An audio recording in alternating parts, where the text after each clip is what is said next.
Hi, this is Greg Anderson. I'm the broker at RE/MAX Advisors West. Thanks for watching. I want to talk today a little bit about waiting. That's one of the things that people will say is, well, I'm not looking at houses right now, not really finding something that I like. I think I'll just wait, I'll do it next year. And I always say, look, that's fine, I'm not attached to that because I'm pretty sure my kids' teeth will still be crooked next year and they'll need braces next year too. At least I'm almost positive of that. So it doesn't matter to me. It does matter because there's one thing though that you need to take into account, and that's interest rates. So I'm going to try to explain some fairly broad concepts, and I'm going to try to drill it down fairly tight. So when you go to a bank and you want to qualify for a mortgage, they basically say, well, how much money do you have coming in? What are your expenses? Student loans, car payments, whatever. And then you have an adjusted. So you have your gross income, then you have your expenses, and then what's left over that is a net income.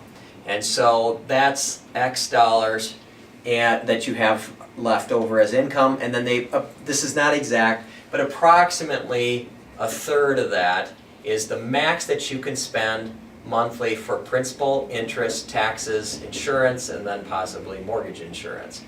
And so if the interest rates, we're going to back into this, but if interest rates go up, you can't go to your boss and say, hey, I need more dough because I want to buy a house. So I want to talk just briefly about how it works. So we're going to use an example. I'm going to go through it kind of quick. We're going to use the example of a $200,000 mortgage.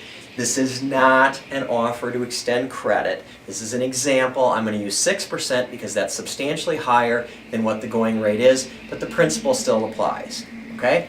So let's say that you go out and you get a $200,000 mortgage. The principal and interest, because again you're going to have taxes and insurance and mortgage insurance. Okay, but that's going to be the same regardless. So we're not going to talk about that. $200,000 mortgage at 6% is going to have approximately, I'm going to round up just a smidge, a $1,200 payment.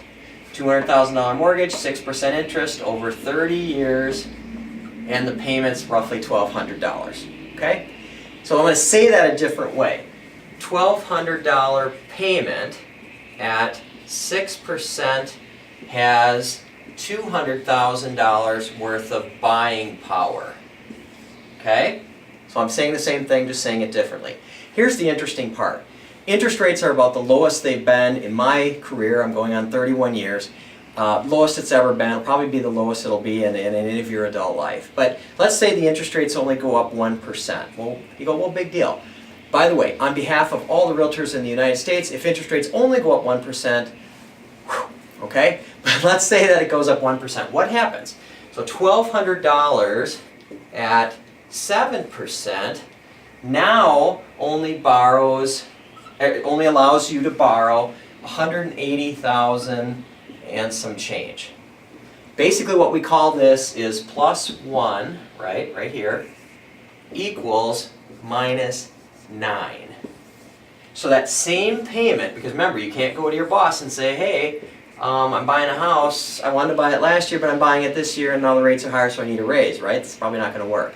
So what happens is +1, 1% increase on the interest rate means that your payment, your buying power, which is this adjusted number, remember, gross minus your expenses, that's the max you can spend on housing because that's approximately a third, right?